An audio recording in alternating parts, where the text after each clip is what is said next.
Today's the day.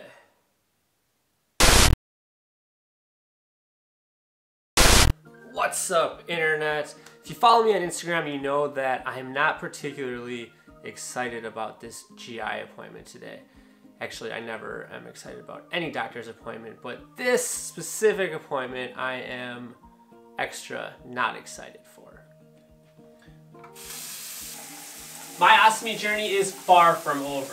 I'm living with a loop diversion ostomy that was never meant to be permanent. The plan was to let my bowels rest for a few months, then reconnect me. But then I developed a pretty nasty fistula, a global pandemic happened, and plans changed. Over the last year, I've grown accustomed to living with the ostomy, and dare I say, kind of like it. For me, this appointment feels like I'm taking one step closer to a life that was never that great. Now listen, I know I'm not going to have to make that decision today, but this is what I do. I'm a worrier, and I turn little unknowns into huge, full-blown catastrophes in my head.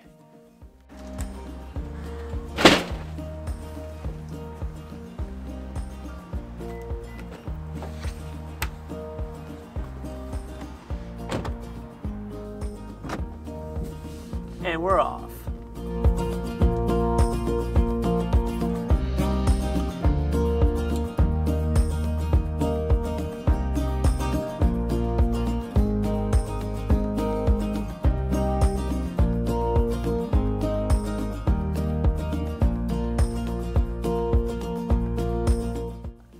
All right, made it to the hospital. I'm not going to the hospital per se, but the specialty clinic that I go to is in the hospital. I'm just kind of sitting in the car, getting myself psyched up. I am writing down some notes. I always like to bring my little notepad and a pen. It's my little Fisher Space pen. I do better when I have my thoughts written down. So I like to write down all the questions I have, and I also like to write down how I'm feeling. Because in the moment when they're like, how are you feeling? I always struggle to come up with exactly how I'm feeling. So if I write it down, then I can look down at my notes and say, this is how I'm feeling, doc. The other big thing is the questions. Some of the questions I have specifically for the doctor today are, how long can I leave this diverted colon inside of me? Is there a date where it's not safe anymore? I also want to know what he thinks about potentially making the ostomy permanent instead of reconnecting me. But yeah, sick person pro tip, get yourself one of these field notes notebooks and a pen, and before you go to the doctor's appointment, write all the things you want to say to the doctor in the notebook. It might be questions, it might be how you're feeling, and then bring the notebook with you and write down whatever the doctor says. You know, you might want to write the answers to the questions, or you might want to write the names of medications or suggestions he has for you. And don't be afraid to say, hold up, doc, I need you to repeat yourself, because don't forget, they're working for you. And making sure that you get the most out of these appointments is huge. All right, I'm gonna be late. I gotta get out of here.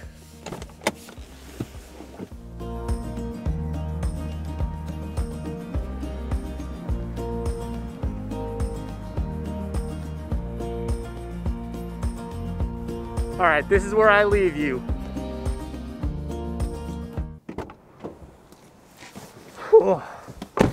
Oh man, I gotta get these masks off. Whew. Well, I made it. Appointment over, mission accomplished. They do not love me filming on their campus, so let's get out of here and I'll tell you guys all about how the appointment went. All right, I made it to Hoyt Park. This is one of my very favorite places in Milwaukee.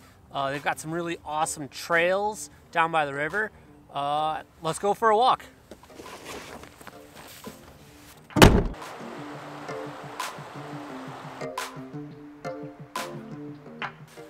All right, so that appointment was largely very positive. I left it feeling relaxed, confident, and hopeful.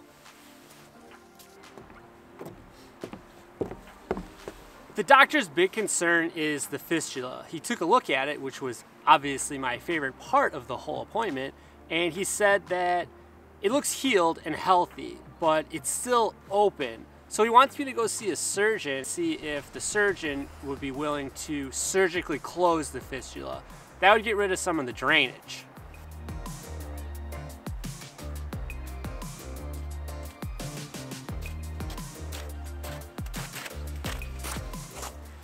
Getting rid of that drainage would be huge. I always talk about how I feel pretty good, but I'd be feeling really good if I didn't have to worry about the gauze I have packed in between my butt cheeks falling out at the grocery store again. Yes, that really happened, and yes, it was incredibly embarrassing. The doctor actually suggested that the surgeon might be able to fix the fistula and reconnect me at the same time. At that point, I kind of had to tell him to pump the brakes a little bit, and we had a really good discussion about potentially making the ostomy permanent instead.